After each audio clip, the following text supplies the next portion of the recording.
पूर्व प्रदेशाध्यक्ष जी आदरणीय सचिन पायलट जी से निवेदन करूंगा कि वो आए और अपने विचार रखें।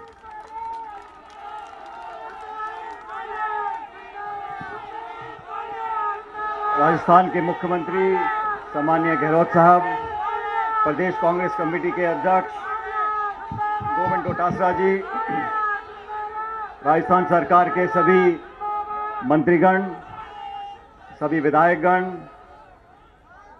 एनएसयूआई के अध्यक्ष अभिषेक जी, यूथ कांग्रेस के अध्यक्ष गणेश जी, ज्ञान रियाज जी, सेवा दल के अध्यक्ष महोदय, पूर्व नेता प्रतिपक्ष रामेश्वर डूडी जी, सभी पूर्व विधायकगण, कांग्रेस पार्टी के सभी नेता और कार्यकर्ता, आप सब यहां पर आज इकट्ठे हुए हैं। मैं इसके लिए प्रदेश कांग्रेस कमेटी को और डोटासरा साहब को बहुत बहुत धन्यवाद देता हूं कि आपने हम सबको यहां पर आमंत्रित किया और जो हमारी कांग्रेस पार्टी की सोच और नीति है, जो अखिल भारतीय कांग्रेस कमेटी की राह चलने की हमारी घोषणा है, उसका क्रियान्वयन करते हुए आज आपने यहाँ ये धरना आयोजित किया। मुझसे पूर्व सब वक्ताओं ने बहुत विस्तार से आपको आज के मुद्दे के बारे में, देश और किसान पर जो गंभीर संकट का बादल छाया हुआ है उसके बारे में अच्छी तरह से समझाया। लेकिन मैं ऐसा मानता हूं कि हर देश के इतिहास में कुछ ऐसे क्षण होते हैं, कुछ ऐसे मोड़ आते हैं जो सदैव के लिए निर्णायक हो जाते हैं। और दुर्भाग्यवश केंद्र की सरकार ने एक ऐसे मुद्दे पर एक ऐसा कदम उठाया, ऐसे समय पर उठाया जिसके बहुत दूरगामी परिणाम होने वाले हैं। 2/3 देश की जनता कृषि पर, किसानी पर निर्भर करती है, लेकिन मैं मानता हूं कि 100% जनता किसान हितैषी है, किसान से हमदर्दी रखती है। इसलिए आपने जो कानून बनाकर और कानून बनाने की प्रक्रिया को जिस घमंड से, जिस तानाशाही रवैये से संसद में जबरदस्ती पारित करवाया, राष्ट्रपति महोदय से फटाफट दस्तखत करवाए, नोटिफिकेशन जारी कर दिया, कोई सलाह, कोई मशवरा, और आज तक भाजपा की सरकार के व्यक्ति और मंत्री इस बात का जवाब नहीं दे सकते कि इन कृषि कानून का निर्माण करने की मांग किसने करी थी। इस देश में ऐसा कौन सा किसान संगठन है, कौन सी राज्य सरकार है जो ये किसी कानून का निर्माण करने की मांग करती थी। हमारे देश में अलग अलग समय पर अलग अलग मांगे होती हैं, लेकिन कौन किसान खड़ा होकर बोलता है कि हमें समर्थन मूल्य नहीं चाहिए। हमारी पार्टी ने जब हम सत्ता में थे केंद्र में, और हर चुनाव में, हर घोषणा पत्र में कहा कि कृषि में निवेश होना चाहिए, प्रतिस्पर्धा होनी चाहिए, किसान को अपनी फसल का उचित से ज्यादा मूल्य मिलना चाहिए, स्वामीनाथन आयोग की रिपोर्ट को पूरी तरह लागू करना चाहिए। लेकिन दूसरा चुनाव जीतने के बाद जो रवैया केंद्र की सरकार ने, प्रधानमंत्री जी ने अपनाया है, वो इस बात को दर्शाता है कि इतिहास में नाम दर्ज करवाने के लिए कोई भी काम कर सकते हैं।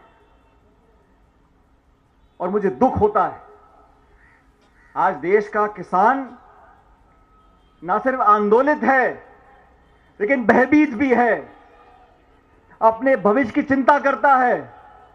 हमारे बच्चे पोतों का पालन पोषण कैसे होगा, इस बात की चिंता करता है। और केंद्र की सरकार के लोग जो वार्ता करते किसानों से, कई दौर की वार्ता हो रही है, ऐसा कौन सा जटिल विषय है जिसको सरकार सुलझा नहीं सकती। आपको सिर्फ ये कहना है कि किसान के हित में हम एमएसपी का ये कानून का प्रावधान जोड़ रहे हैं, और तीनों कानूनों को वापस लो।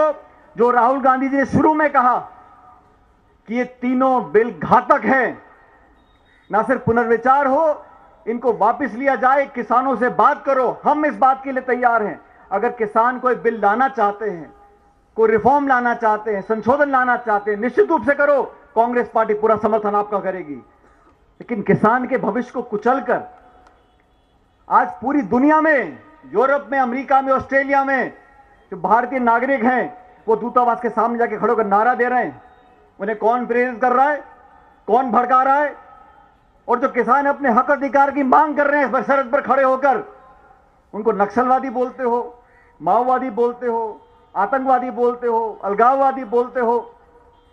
साथियों, ये अल्फाज इसलिए इस्तेमाल किए जा रहे हैं कि केंद्र की सरकार में किसान हितैषी कोई नेता बैठा ही नहीं है। अब पीयूष गोयल जी बात करें किसानों से, उन्हें क्या मालूम किसान क्या चीज है? किताब पढ़ के किसान बन जाता है कोई? उनका दुख दर्द समझ सकते हैं क्या? सिर्फ टालने के लिए, लटकाने के लिए बार बार वार्ता कर रहे हैं, लेकिन किसान नासमझ नहीं है। और ये आरोप जो लग रहे हैं कि पॉलिटिकल पार्टियां इसको प्रोत्साहित कर रही हैं, बिल्कुल नहीं कर रही। लेकिन मुझे कहने में कोई संकोच नहीं है, अगर किसानों के साथ खड़ा होना राजनीति है तो हम राजनीति कर रहे हैं, अगर किसानों का समर्थन देना राजनीति है तो राजनीति कर रहे हैं और करते रहेंगे। लेकिन किसानों के नाम पर आपने जो ये षड्यंत्र रचा है, और केंद्र की सरकार को समझना चाहिए कि सरकार अगर कुछ निर्णय वापस लेती है तो कोई हार नहीं है, कोई लज्जा वाली बात नहीं है।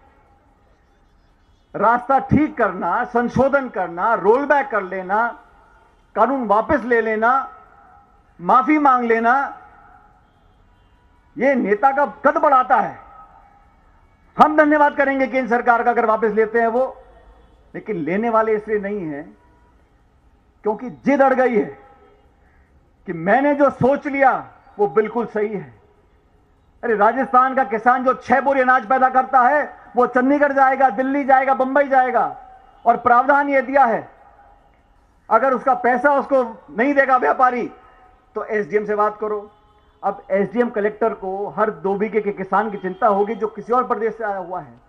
कोर्ट कचहरी आप जा नहीं सकते, कानून से आपके हाथ बांध दिए हैं। और मैं समझता हूं आने वाले समय में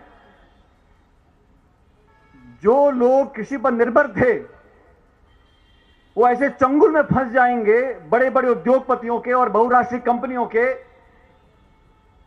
कि अगले 10-20 साल के बाद, हो सकता है साल 2 साल, ये सब काम ठीक निकल जाए। लेकिन जिस प्रकार से इन्होंने एयर इंडिया हो, बीएसएनएल हो, पीएसयू हो, कोल इंडिया हो, रेलवे हो, हर चीज का निजीकरण करना। आप जब विपक्ष में थे तो खूब नारा देते थे स्वदेशी का, आज सब चीजों को आप गिरवी रख रहे हो, बेच रहे हो। आप जीएसटी का विरोध करते थे, आज उसकी वकालत करते हो। आप नरेगा पर मजाक उड़ाते थे, संसद में प्रधानमंत्री ने बोला ये नरेगा का कानून है, इतिहास का खंडर बनेगा। आप सब जानते हो ये कोरोना काल में तो सरमरा गई थी, इस नरेगा ने राजस्थान और देश का पालन पोषण किया है। सोनिया गांधी जी ने निर्माण किया था उस कानून का, मनमोहन सिंह जी ने किया था। कैसे दोगले लोग हैं। लेकिन आज पूरे देश में अखिल भारतीय कांग्रेस कमेटी ने, कांग्रेस पार्टी ने निर्णय लिया है, और मैं समझता हूं डोटासरा जी इस बारे में बताएंगे अभी। लेकिन आज का दिन एक शुरुआत होनी चाहिए, एक आंदोलन बनकर काम करना पड़ेगा हमें हर जिले ब्लॉक में, और हम सब मिलकर किसान के हित की बात अगर करते हैं तो ये राष्ट्रवाद है, ये असली राष्ट्रवाद है। ये जो झूठे निक्कर पहन के भाषण देते नागपुर से, वो राष्ट्रवाद नहीं है। इस काल में आप लव जिहाद के कानून बना रहे हो, आप शादी ब्याह में चर्चा कर रहे हो, और किसान के भविष्य को अंधेरे में धकेल रहे हो। इतिहास गवाह है साथियों, इस देश में अधिकांश किसान नेता कांग्रेस पार्टी से हुए, कुछ और दलों से हुए, लेकिन भाजपा से किसान नाम की चीज आज निकली नहीं है। किसान नेता भाजपा के कभी हो नहीं सकते। वोट लेना अलग बात है भ्रमित कर, लेकिन आज वास्तविकता का सामना करना पड़ेगा, और हम सब एकजुट होकर इस रास्ते पर निकलेंगे। राजस्थान का किसान, देश का किसान आज हमसे उम्मीद रखता है। हम सरकार में राजस्थान में, हम सरकार में छत्तीसगढ़ में, पंजाब में, लेकिन जहां सरकार में नहीं भी हैं वहां भी हमें अपनी जिम्मेदारी का निर्वहन करना पड़ेगा। और जो राहुल गांधी, सोनिया गांधी जी ने कहा है कि इस लड़ाई को अंतिम छोर तक लेकर जाएंगे, हम भी देखते हैं कौन कितना जिद्दी है। या इनकारी सरकार जिद्दी है या हिंदुस्तान, राजस्थान का किसान जिद्दी है। हम सब मिलकर आने वाले कुछ दिनों के अंदर इतना दबाव बनाएंगे, मुझे विश्वास है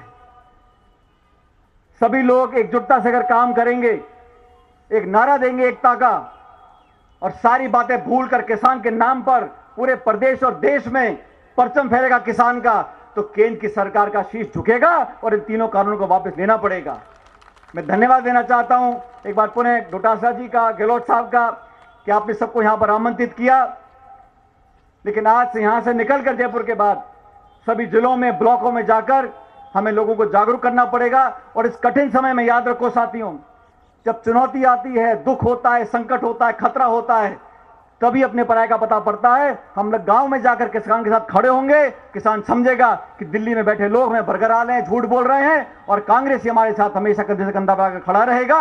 आज आप सब यहां पर आए, मैं आपका धन्यवाद देना चाहता हूं और उम्मीद करता हूं कि हम लोगों ने जो आज संकल्प लिया है, जिस रास्ते पर निकले हैं, उसमें जीत किसान की होगी, जीत आप सब लोगों की होगी। बहुत बहुत धन्यवाद। जय हिंद। राम राम साहब।